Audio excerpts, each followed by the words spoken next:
Guys, nandito ako nakapark sa gilid sa may Sampaloc, Maynila. May nakikita ko dito guys ng na tao na nakaupo lang, kawawa naman. Siguro ito hopeless din ng tao. Ito na siyang kain, kung ano na lang nakain niya. So guys, ang gagawin natin ay bibigyan natin siya ng pagkain para may makain naman siya, kawawa naman. Nandito rin ako sa may katabi ng parisan. So kakain ako ng paris. So bilan natin to siya guys para sa kanyang makain din. Siyempre gutom na rin siguro ang tao na yun, kahit magkano mabigyan natin siya guys.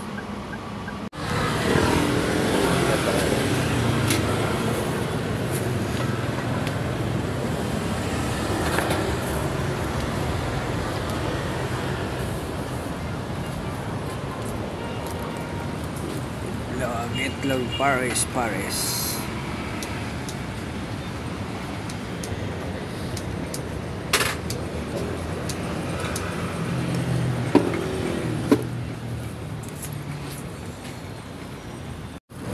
Hindi magkuhan ba isang order lagay sa plastic. Pakain ko lang sa kanya. Okay lang ba yan? Order na pares po? Ihalo mo na lang siguro. Or anong gagawin ba?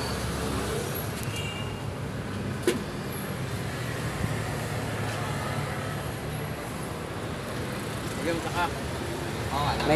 May cup ba kayo? Meron po. Sige. So ito ang order. Kaya natin. Ito na kinakain mo? Ito kinakain niyo. Gusto mo kumain? Gutom ka na ba? Ano pangalan mo, sir? Ha? Erwin. So ito lang kinakain mo, Erwin. Gusto mo kumain na ganito? Sige, kainin mo na. Pagpasensya mo na, yan lang muna yung makain natin ha. Kung gusto mong tubig, mamaya bibigyan kita tubig ha. Ito kanin mo to. Ilagay mo dyan sa loob.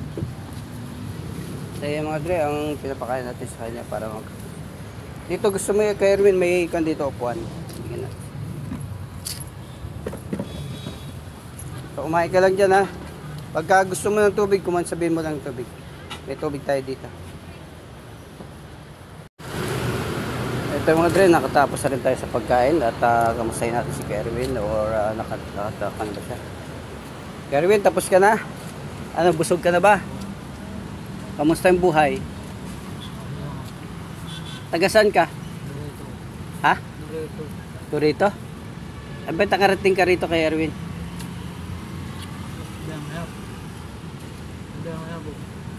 Wala ka bang nauwian sa inyo? So dito ka lang umuwi. So dito, saan ka natutulog? Dito lang sa baketa. Yan ang araw-araw mo rotation.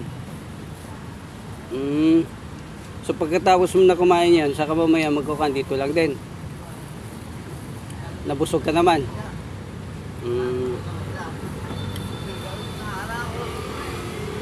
So mamaya pagkatapos mo magkukan na, ito bibigyan na kita, pagdamutan mo lang ito ha, pagkasya mo yung kailangan mo kung anong kan mo. Kasi yan lang muna mong kailangan mabigay ko sa'yo kasi kababiyahe ko lang din.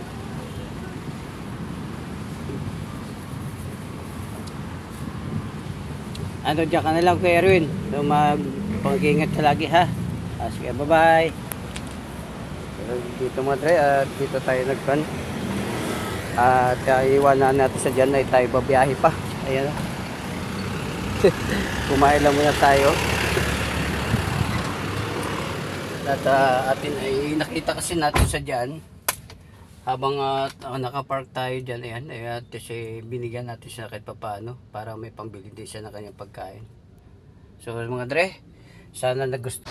Okay, what's up mga dre, napakaganda pala sa pakiramdam pag nakatulong tayo sa kapwa natin kahit papaano, kahit kunting bagay lang mga dre ay may bibigay natin sa kanya. Mas masaya na sa kanya ngayon yung